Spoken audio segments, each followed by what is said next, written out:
you sold your house, then what? Like, did you buy what did you do? Where do you live? We lived in the RV. We had an RV. Okay, so you had an RV too. We had an RV at that point. Wasn't anything fancy, but we had one. So we said, we'll live in the RV full time and I will become a copywriter.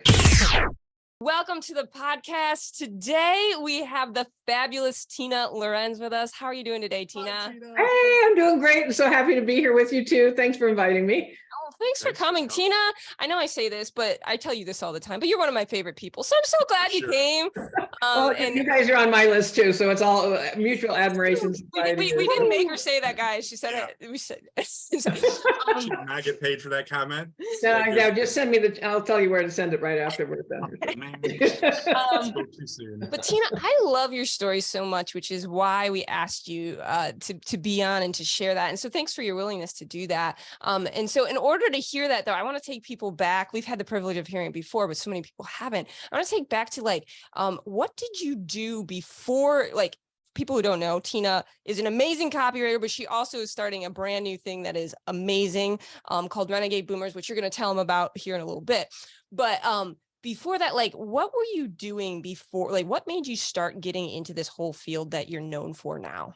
Well, we'll dial the Wayback Machine here because it's been a while, but the Wayback Machine. We're gonna compress this really, really small because I really want people to understand what they can do, even if they think, oh, I don't have the background for that or the experience. So I was on my own when I was 17 years old, literally went out the bedroom window and made my way to Seattle because I had a very dysfunctional family scenario and I just really had to escape it. And I went to court when I was 17 and got emancipated so I can make all my own decisions and just began trying to survive in Seattle, right? Getting an apartment, getting a job. Never went to college and just kind of was in survival mode. Didn't really have a real big picture or dream of what I could actually become. I wanted to go to college, didn't think it was possible, that whole deal. Ended up getting married in my 20s and had two wonderful children, but had a very dysfunctional marriage. Imagine that. History repeats itself, which is often the case, isn't it? And so I was married for 18 years and went through a divorce and then encountered probably the worst person I've ever met in my life that I didn't recognize as a sociopath when I met them, and ended up involved with that individual for less than a year and disrupted our life and almost took my life because of domestic violence. He was literally loading a gun right by my head. We were living on a yacht and my children and I had to run for our lives. And I lost every material possession that we had to go into a domestic violence shelter with my daughter, had to have my son go live with another family because he was a boy and too old to go into the women's shelter with us. And so that began the journey of what the heck am I doing and how did this happen? And but I made a decision then. There was something even through the haze of post-traumatic stress and all the things I went through with that, of knowing that I had to make a decision whether this was going to really just dictate who I was. Was I just going to be a survivor of a traumatic event, or was I going to be a thriver that moved into something else? And I decided right then it had to be that. And so, but it was a process. It was a journey. It took a while. And on that journey, I met my fabulous husband, Ron, whom you've met, and he's amazing. He's awesome. Yeah. And here we were, two wounded people. He's legally blind. I had just gone through this horrendous domestic violence scenario. We had no money. And so we began trying to piece together a life. And so through that process, we ended up selling stuff face to face. We sold color changing mugs. We sold hand painted shirts, and there's a whole adventure that happened with all of that. And then did promotional tours for big ad agencies because we had an RV, that's how we escaped some of the stuff that was going on earlier. And we just followed this tour for Got Milk. And as far as being part of an event that was going on, didn't sell anything. It was all about getting people interactive with what the event was for big marketing agencies. That got to be a bit much. And so I had to figure out, what am I going to do? Because I'm the breadwinner. And we just had an old mobile home in Yuma, Arizona. And I was sitting online looking for the thing to do that was going to be able to make some money with. And I read an article about copywriting. And I literally just kind of lit up. I broke out. I still remember I broke out in a sweat. It was just like, oh my gosh, I can do this. I can do this. And for some reason, I just felt that I could and would. And I went out and told my husband, Ron, I said, I know what I'm going to do. I know what we can do. I'm going to become a copywriter. Only problem was we didn't have any money. And I didn't know how in the world I was even going to begin. And I'd spent just a couple $100s to have a couple of sessions with someone that was like a life coach. And I I knew she was having an event in Maine, and I really wanted to go, but it was $600. We didn't have the money. It was all the way in Maine. We were in Arizona. And so during this conversation with her, telling her, this is what I've decided to do, and she heard some of my stories, she was like, if you can get here, if you can get to Maine, I'm not going to charge you for the event, and I'd like you to spend 5 or 10 minutes speaking to my audience, because it's about making these kinds of changes. And so, I thought about it for like 2 minutes, said, okay, we'll find a way, and did what any sane person would do. We sold our house. It was just it was just an old mobile home, green shag carpeting, plastic sinks, the whole bit, but had a fabulous view of the desert and unobstructed view of a golf course and mountains and cactus and all of that. And so my husband was like, I trust you, I believe in you, let's do it. And because we had this RV and we had this old house. So I went down to like the Thrifty Nickel or whatever the free newspaper was, and I took a photo, just a black and white grainy photo at that point, of the view from this mobile home. And I went down to run an ad for the house. And I said, I would like to have this photo in the ad. And they said, well, don't you want a picture of that actual house? I said, no, because I'm going to sell the view. And somehow I knew to sell the view because there was absolutely nothing special about the mobile home. She was already a copywriter. Somehow, I think there's a sort of divine thread that has pulled me along with all of this, but we sold it to the first person that looked at it for cash. We sold it for more than anybody else around us was selling old mobile homes for. And I actually had someone else parked at the end of the driveway that was waiting for their appointment, watching me talk to the people in the driveway. We're all doing this, pointing at the view, and they're nodding their heads. And I said, these people are waiting to look at it too. And, scarcity, right? Limited quantity. And the first people just kind of looked at on the driveway and looked at us and said, we'll take it. And that's how I got the money to go to Maine, to go to the event and speak for 5 or 10 minutes. And that's how I got my first client. And it just kept growing from there. But so I got to ask, okay, so you sold your house, which is, first of all, most people say, oh yeah, I want to learn how to make money online. But then when it comes to actually doing anything, they freeze. You didn't do that. You sold your house. Exactly. But they won't even hold on. Most people won't even swipe a credit card that they have a limit of, that they have room on, let alone sell a house. So my question is, so you sold your house, then what? Did you buy what did you do? Where'd you live? We lived in the RV. We had an RV. Okay, so you had an RV too. We had an RV at that point. Wasn't anything fancy, but we had one. So we said, we'll live in the RV full time and I will become a copywriter. But we had no money to go on. So I think we made I didn't remember, $30,000 or $40,000 from selling this old mobile home for more than anybody else was selling theirs. I have so many marketing messages embedded in all these stories because I've just sort of found my way, And so we did it for cash. So we had the money right away. And I always say I would not tell anyone, well, you should just sell your house then. But what I will say is you need to be a problem solver. You need to, if you want to be an entrepreneur, you need to be creative and you need to know you're going to come up against things. And what are you going to do? How are you going to solve them? And so for us, it was that. And we just said, hey, we can always get another house. So let's do it.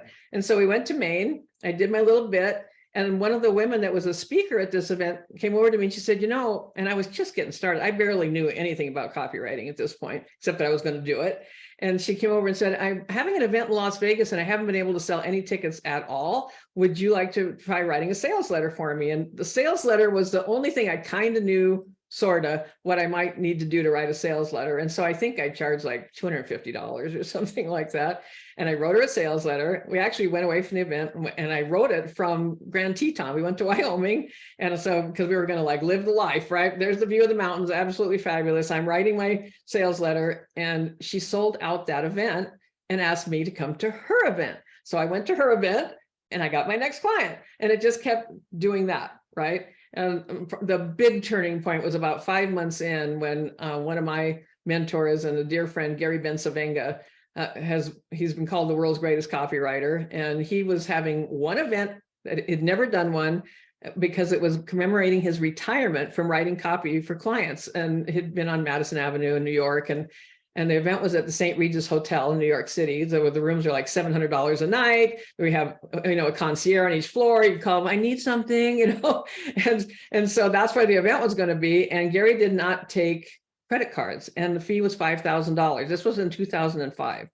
And I didn't have $5,000 and I'd only been charging a couple $100 for what I was writing. So I started working on my mindset.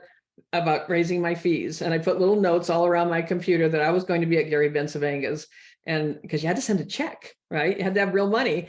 And I got it. And I went with the intention of how I was going to network. And there's so many stories about that event. I know if I compress them all, but you know, the late great Gary Halbert, called the Prince of Print, was there with his sidekick, John Carlton, another famous copywriter. And I knew they were going to be there.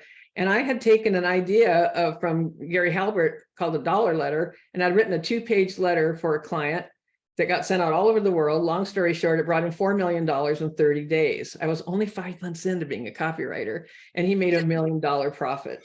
And so I took that letter. It was only 2 pages long. It went in the mail. It wasn't online. It was a direct mail.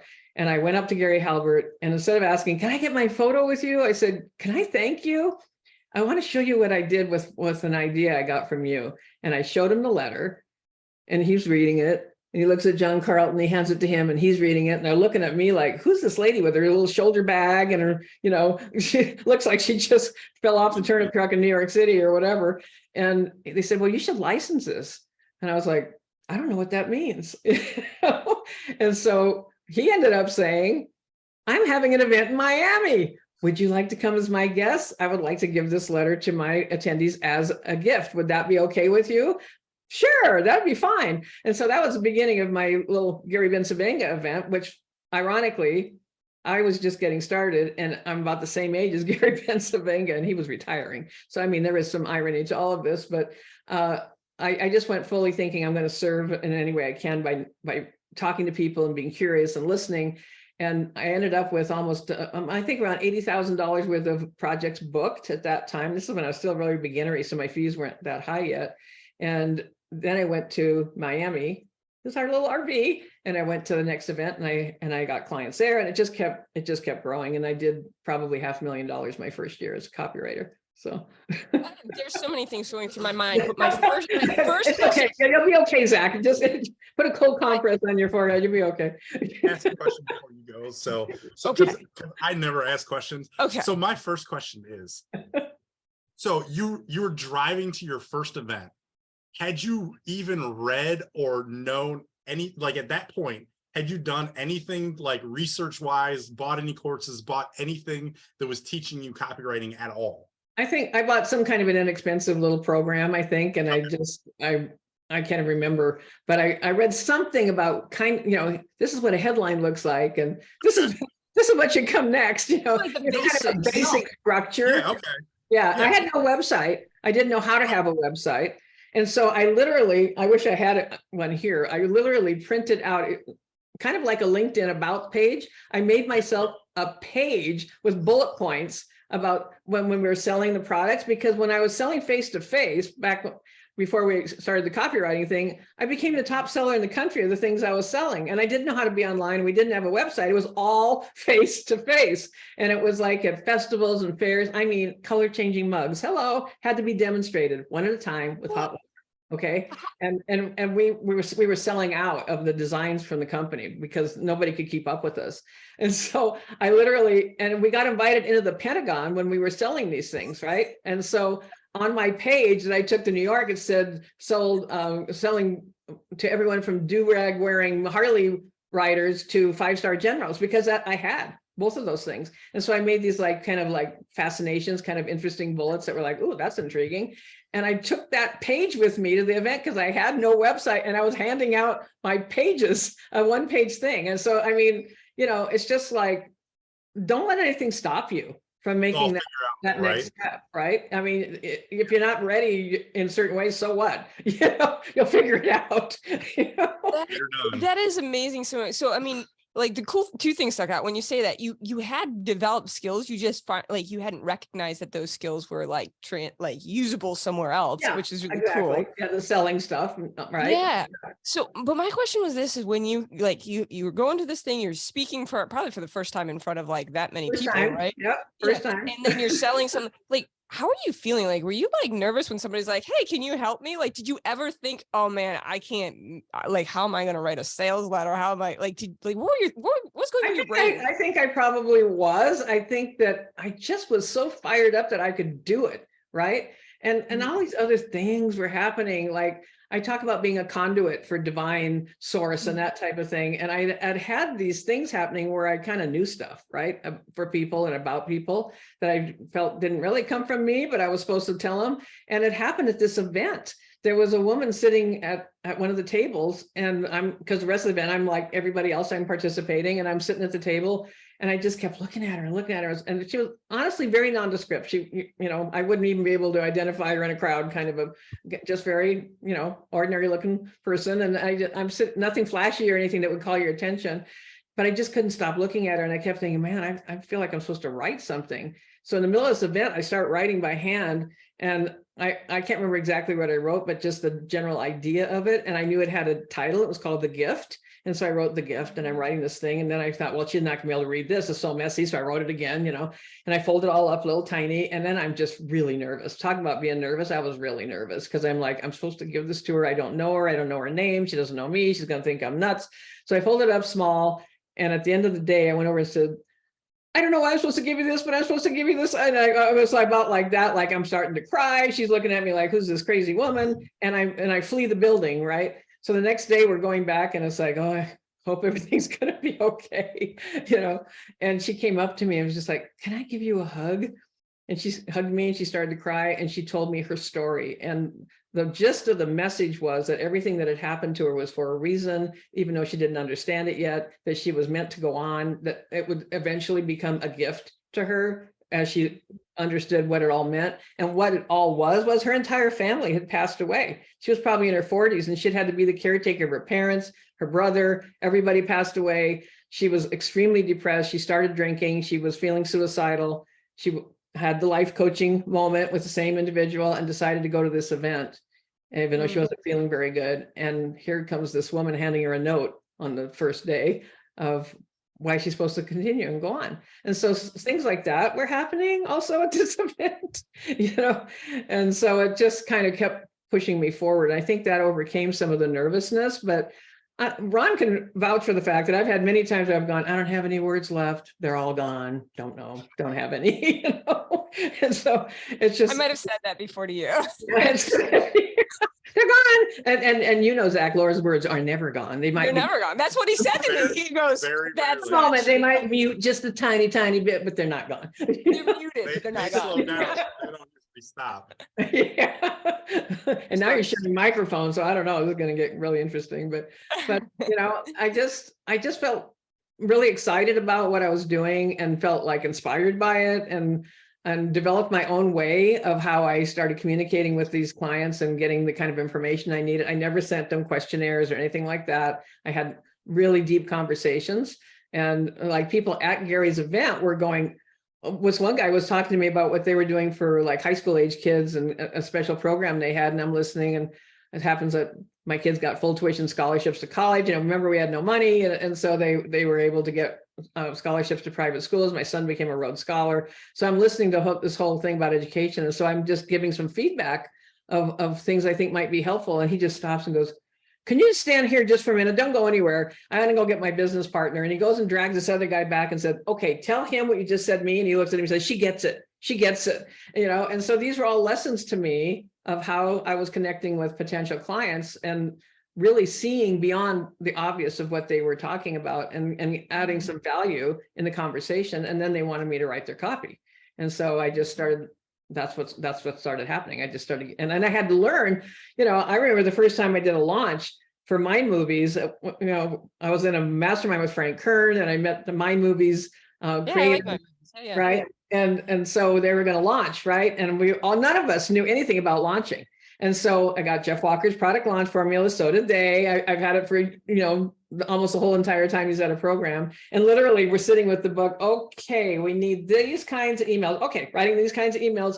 It was like stay 3 steps ahead of the thing you needed to do in the copy and for the clients, and learning to do it and staying ahead of the game by educating myself. And that's something I would say, you can't do these things all by yourself. You have to have mentoring. You have to have someone that's guiding you, someone that's shining the light for you. And I've certainly had plenty of people that have done that. And I just kept following the path and adding to the skills as I went. So. And the coolest thing is like, you weren't afraid to start. Like you weren't like, hold on, wait, I got to learn everything before I can do it. Like you Don't just do that. Don't do that.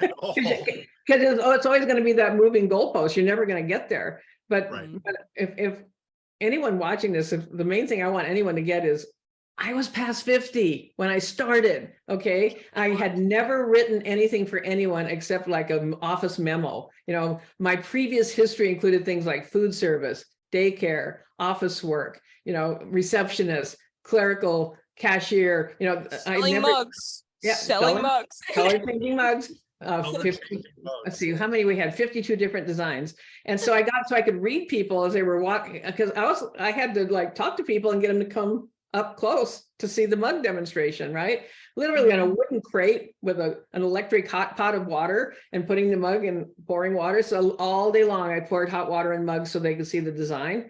And I learned things like I have a mug sitting here where, because I am a brain boss, by the way, I'd go like this and I would attract their attention with my finger. I'd just see right here. And I'd start telling them the story of what they were going to see as it changed design. When you put a hot liquid in the mug, the design changed, and to a related thing, but a different aspect of the design.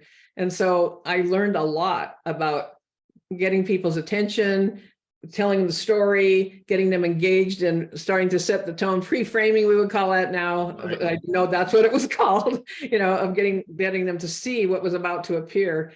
And one of the funny ones for me was we had a four seasons mugs, each one of the seasons. And the winter mug to me was always like kind of boring. It's brown and it's, you know, bare branches, you know, the end of winter, end of fall and beginning of winter.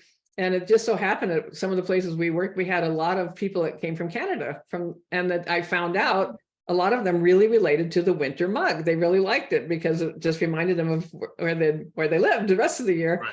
And so I honestly, I could often tell they were from Canada either by accent, or a lot of the men would be wearing black socks with their sandals and their Bermuda shorts. And so it's kind of a European thing, you know, Canadian thing.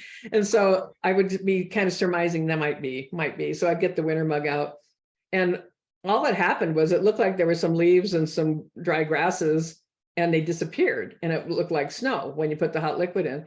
But I would tap the mug and say, watch right here. You're going to see the leaves blowing off the trees. The grasses are going to separate as the snow falls. You're going to see this beautiful change of season from the end of fall to the beginning of winter. And while I was doing it, they'd go, oh my gosh, yes, look at that. I see, and the leaves didn't actually flutter, but I suggested that they fluttered, and they saw them flutter, right? And so it's just, they're seeing the actual design. There's no lie being told, but it's just, let's be creative in how we're talking about what they're about to witness on the side of the mug. And yeah, it was a story, and they loved it. You know, they loved it. So I learned a lot selling those color changing mugs. I actually did. So that's amazing. I want a color changing mug. Yeah, they're very good quality. I still have some. It's been like a couple of decades. Come to your house and drink some hot beverage out of your color changing mug. So I want to go back to what you just touched on, though. You said I was over 50 when I started, right? Mm-hmm. And I don't want anyone to miss that, because you know, I want to hear, like, what were your thoughts going through your head? What were maybe like some of the lies that were going through your head? What might be like, what's the feeling when you're like, okay, I got to provide, I'm trying to start this whole new thing. I'm over 50. I don't have this on my resume. Like, what was going on? And like, how did you overcome that mental battle? I think it actually came up more along the way, because I think in many ways, honestly, I saw myself as, I have plenty of energy. I can do this, right? I can do this. But then I'd have the moment sometimes where it's like, oh my gosh, can I really write this? And do I have the words? But then I started to notice some things, like I'd be at events and I'd be the oldest person in the room, or I'd be in a mastermind and I was older than everybody else. Or Frank Kern once told me I look like I should be baking chocolate chip cookies, but actually I was a bad, you know. And I think I started to realize that people might see me from the outside in a way that I didn't see myself. And so I became a little more self-conscious about that. And that's like it was a secret, you know, like my age had to be a secret or something. And so those things definitely popped up. That might've popped up more than sometimes like, can I actually write the thing? And so this is where that limiting, this whole thing with ageism right now, especially, and I call it self-ageism. It's the messages we're telling ourselves. Oh, I'm too old to do that. Oh, I couldn't possibly learn something new at this point. And I used to say all the time, oh, I'm really bad at technology. And then I realized I was learning a lot about aspects of technology that I chose to learn and was capable of doing, right? So I had plenty of those times where I can't do that because this or that or the other, that kind of deal. And so that's what I started noticing more and more with my clients and with people that I've worked with that have been in my programs, because eventually I created a number of copywriting and marketing programs, but they've always been with a super strong component of the neuroscience of mindset, which I think absolutely fascinating. And the other side is that spiritual connection, that spiritual dimension of really being able to access guidance for ourselves from that spiritual source, whatever you call that. To me, it is God, and the whole aspect of we are all capable of doing that we've come into this world with that capability. And so, the joke's kind of been like, well, I have a personal development program that's disguised as a copywriting program, because so many people come into my trainings that would be like, wow, I thought I was just here to learn how to write headlines, but this is changing my life, And so more and more, that became a really predominant thing that I was thinking about with all of this. And I think at one event, it was actually one of Frank's events, that a guy that was in the group turned around and said, "Hey, Mom." And I was like, "I've got 2 kids and you're not one of them."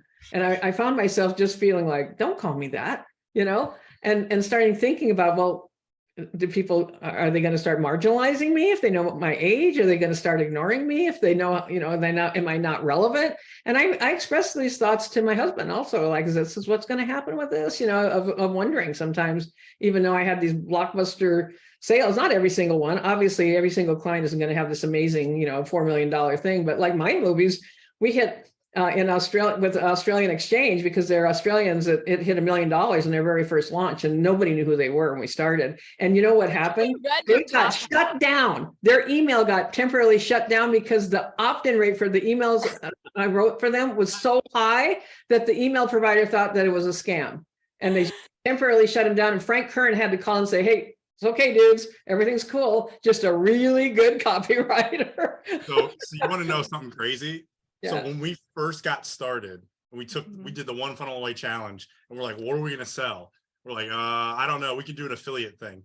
And we actually made a sales page and did everything for my movies. Yeah, funny. Oh, that's so funny. We never launched it. And we were too scared to launch it. So, but we did the whole thing. We're like, so we're I think this very is right. familiar with my movies. So I bet funny. you we read your copy actually, Lots like, of it. and didn't know that like way before we ever knew you. Yeah. Well, one of the cool things about the My Movies launch is because they didn't know what they were doing. They were just really good at networking. And so, and they said to me, well, I just actually, we just dropped a podcast recently for Natalie Ledwell, who was one of the founders. And I went back and said, let's do an interview for my podcast about this. And she was talking about this on it, saying, you took a chance on us. You took that leap of faith with us. And just said, here's a little something. We don't really have any money, but we're going to clue you in here. We're going to bring you in with the profits from this. And they did. And when we so quickly escalated into, we had 80% opt-in rates. Okay. That's why they shut them down. It was like, this can't be right. This kind of thing. On cold traffic emails.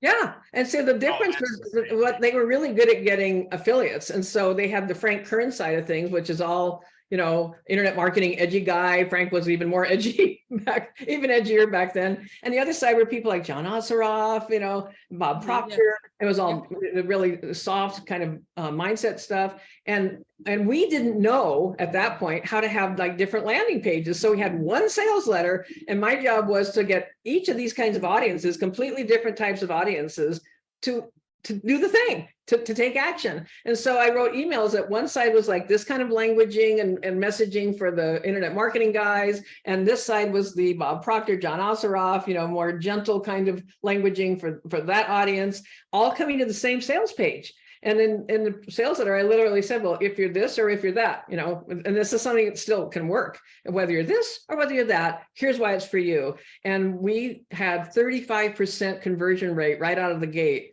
on that first launch. And it was like a $37 product, and we did like $1 million in sales. And it was like a very, confined launch. It was a specific start and end following Jeff Walker's product launch formula plan. We had, the money magnets and, that we called them, and all the things. And I remember one of the affiliates was, oh, I just went out of my head. It'll come back to me. Don't worry about it. It'll come back to me. One of them was very hard to reach. And they said, will you write one email just for him? And so I did. And he said, yes, so we did some individual kinds of outreach like that too, but we didn't know what the heck we were doing, really. And yet that was the first launch. And then we went bigger and bigger on the subsequent ones that continued I to don't work. believe that you didn't know I was exactly gonna say, you knew something. Tina, I knew you were good, but hearing these stories, I'm like, oh, she's that kind of good. But see, the thing is, 80% often good. Yeah. I'm sorry, I've had the little mind warp right this second of the person. It doesn't matter. It was just that really being able to speak the language of who we're talking to here, right? Yeah. And so, many emails, sales pages, video script. They did videos, and then I would watch them and write emails about those and all of these things. That's how we did Mind Movies. And so it changed their life, changed my life, and really, I think changed the lives of a lot of people that are using the product still. It's still, they're coming out with the next iteration of it now. So I actually had their people went through one of my copywriting programs, and that was a planned obsolescence that they had in-house people that could write copy for them too. So, what's so cool is it sounds like, I keep hearing you over and over again. You're like, I figure out what people like how to write specifically to them. So obviously somewhere along the line, you got really good, probably before you ever even became a copywriter, you became really good at reading people and connecting with people. Where did that come from? Just, I don't know, curiosity, I guess, and realizing that seeing myself do things I didn't think I could do, and seeing that there was an actual positive result coming out of it. I think that helped a lot. Like when we were doing promotional tours, like for Got Milk and Visiodyne Pharmaceuticals, I did one for Willy Wonka and the Chocolate Factory, as independent contractors, putting together setting it up and actually doing it. We did things like the Hershey Candy Show and the LA Marathon, really big stuff.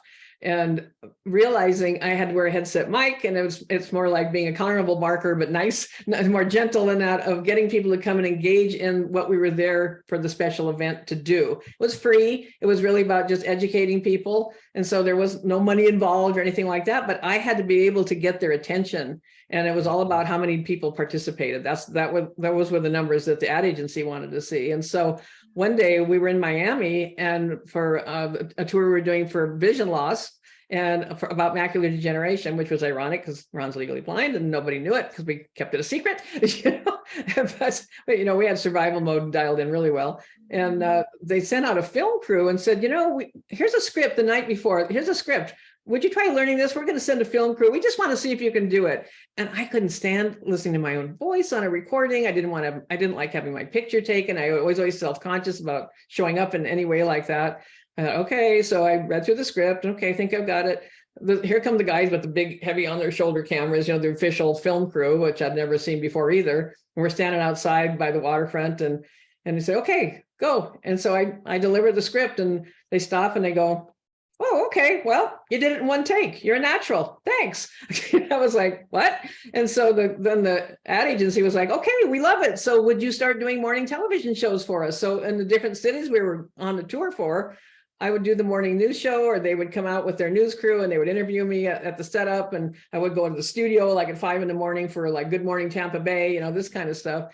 And I was on all the major networks doing the promotions for this tour. And so I found out I could do it. I found out I could stand and talk to a camera and have a camera crew show up and do it live and be interviewed and be okay. And I never in a million years knew I could do that. And so when we push past those comfort zones of those self-imposed limitations, and we go ahead and say, okay, I'm going to give this a shot, you may really be surprised at what you're capable of doing if you just get out of your way. I love that. For sure. So do you think, going back to because I want you to talk about what you're doing now with the Renegade Boomers, but I'm like listening to you, I'm going, man, because you had so many different experiences before you started doing the thing you're doing now, I feel like that actually gave you like more, like you had more resources and you were better because you had all that time Sure. and experience. Whereas somebody like a 25-year-old coming in, they don't have life experience like that. So they don't like, so I feel like it almost was like, can you speak to that and then tell people what you're doing right now too? Because I think Absolutely. And yeah. this is why I've started, it's called the Renegade Boomer Anti-Retirement Movement.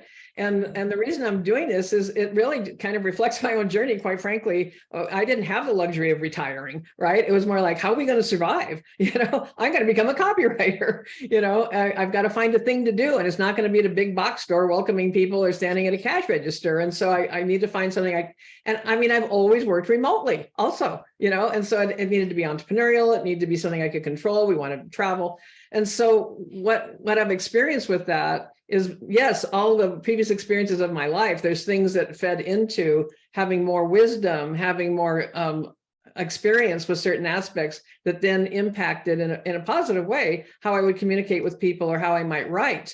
And so I see that all around me with people. It's kind of like there's this dividing line. I call it the shoulder season of Gen X and baby boomers, like past 50, for those past the age of 50, that I'm seeing so many people that are saying, I don't know what to do with myself, or I used to do this, but I don't want to anymore, but I can't really retire. I don't want to retire. And there's so many aspects of identity that are all bound up in what they used to do or what they used to, quote, be, what they think they were being. And they actually are more than that. And we go deeper into who are you really? Because it's something more than, you know, I'm a copywriter, I'm a mom, I'm a grandmother, I'm a friend. You know, it's way more than that.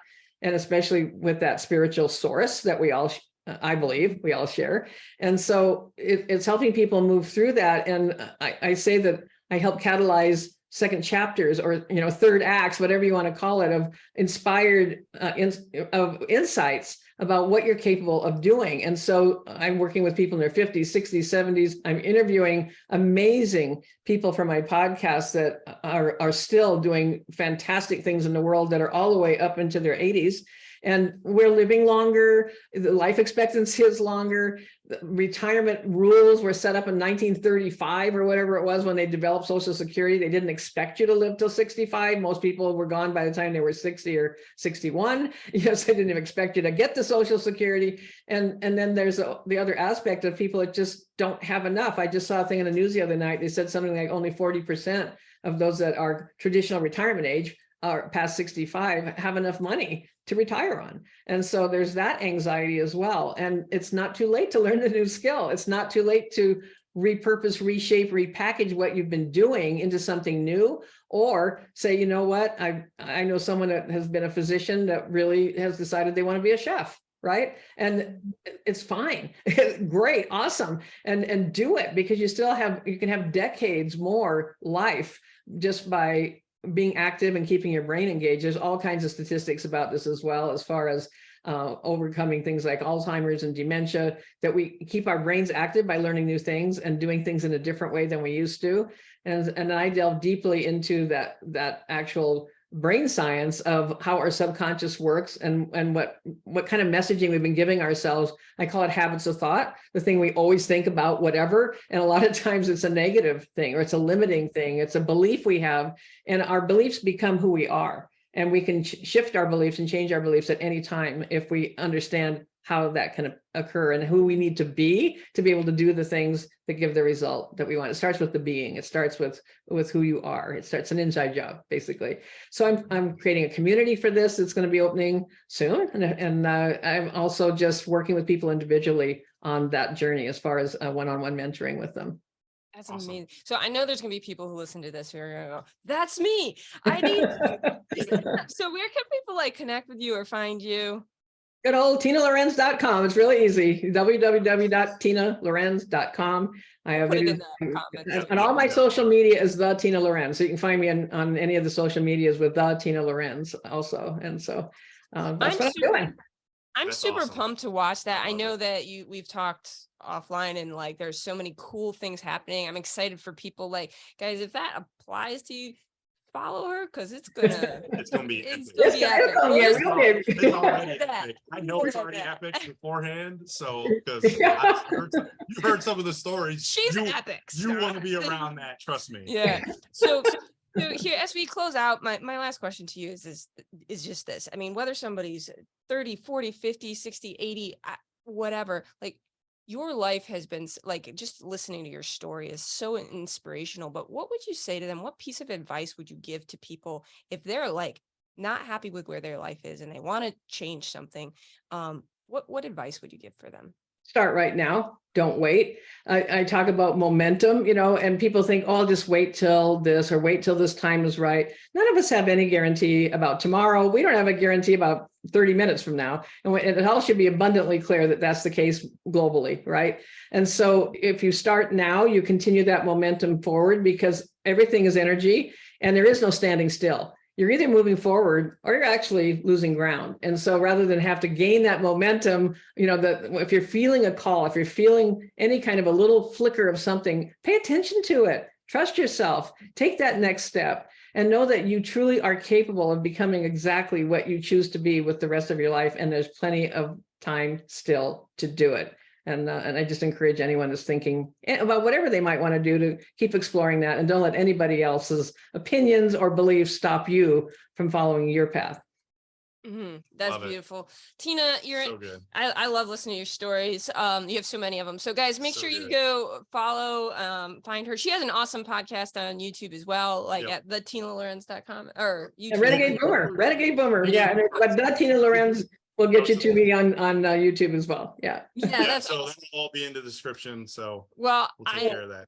Yeah, well, I appreciate you being here and sharing with us. And guys, check her out. Yep. Make sure you go check that stuff out. And with that, guys, remember what Tina said. Start now. Absolutely. Thanks so much for having me today. I really loved it. It was so much fun. Bye, everyone. Hey, if you enjoyed this video, make sure you check out this next one. Right here. I'm sure you're going to love it.